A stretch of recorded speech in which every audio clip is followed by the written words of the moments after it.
చంద్రబాబుకు ఓటు వేయడము అనంటే ఐదేళ్ల క్రితం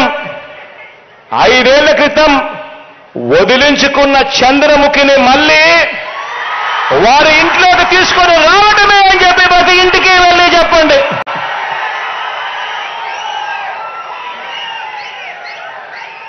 బాబుకు ఓటు వేయడము అనంటే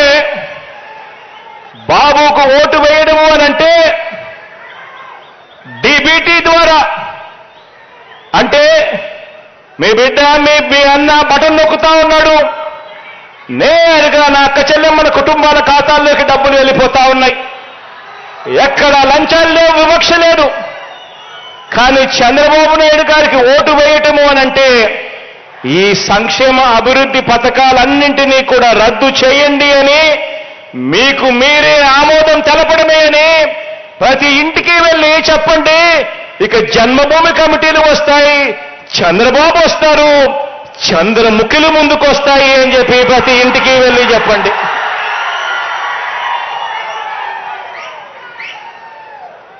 ఆ వాలంటీర్ చెల్లెమ్మలంతా కూడా కొమ్ము బిగించి ఈ పేదల వ్యతిరేకుల మీద, ఈ పెత్తందారుల మీద, మోసగాళ్ల మీద, ఎల్లో మీడియా అసత్య ప్రచారాల మీద యుద్ధానికి సిద్ధమే అని చెప్పి ప్రతి చెల్లెమ్మ కూడా చెప్పండి.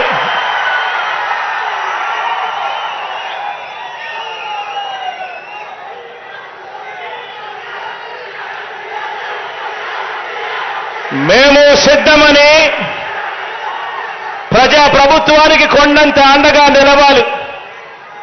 ఎందుకంటే ఈ 58 నెలల్లో మనందరి ప్రభుత్వం చేసిన వ్యవస్థాగత మార్పులన్నింటికీ కూడా వారధులు మీరే. కాబట్టి ఈరోజు నేను గర్వంగా కూడా చెప్తా ఉన్నా, రాష్ట్ర వ్యాప్తంగా 84% ఇల్లు, ఈరోజు ఆ ప్రతి ఇంట్లో కూడా మంచి జరిగింది. ఎక్కడ ఎవరు లంచాలు అడగలేదు, వివక్ష చూపలేదు. రాష్ట్ర వ్యాప్తంగా 84% ఇల్లు. అదే గ్రామీణ ప్రాంతంలోకి వచ్చేసరికి 92-95% ఇళ్లకు మేలు జరిగింది. ఎప్పుడూ చూడని మార్పులు ఈరోజు కనిపిస్తా ఉన్నాయి.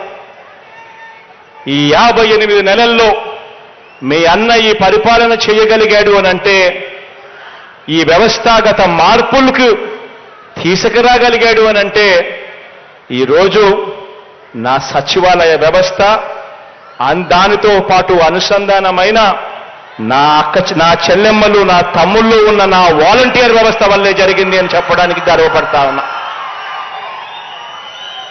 మరొక విషయం కూడా చెప్పాలి. మన ప్రతిపక్షం చేస్తా ఉన్న దాడి నా మీద కాదు. ఈ విషయం ప్రతి ఇంట్లోనూ వెళ్ళి చెప్పాలి. మన ప్రతిపక్షం చేస్తా ఉన్న దాడి నా మీద కాదు. ప్రతిపక్షానికి అంతా తెలుసు. కేవలం జగన్ అనే ఒక్కడే ఒక్కడు. ఈరోజు జగన్ అనే ఒకే ఒక్కడు ఒకవైపున ఉన్నాడు. మరోవైపున చూస్తే ఓ ఈనాడు, ఓ ఆంధ్రజ్యోతి, ఓ టీవీ5, ఓ చంద్రబాబు, ఓ దత్తపుత్రుడు, వీరికి తోడు పరోక్షంగా ఒక జాతీయ పార్టీ, ప్రత్యక్షంగా మరో జాతీయ పార్టీ.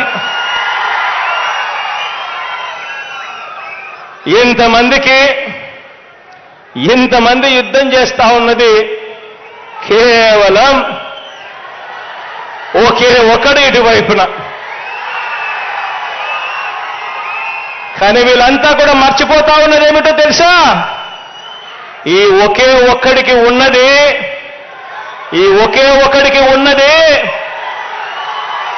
ఇంత పెద్ద సైన్యం ఉంది అని చెప్పి వీళ్ళంతా కూడా మర్చిపోతా ఉన్నారు.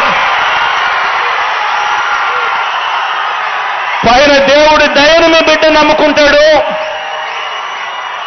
మంచి చేసిన ఆ ప్రతి ఇంటిని నమ్ముకుంటాడు.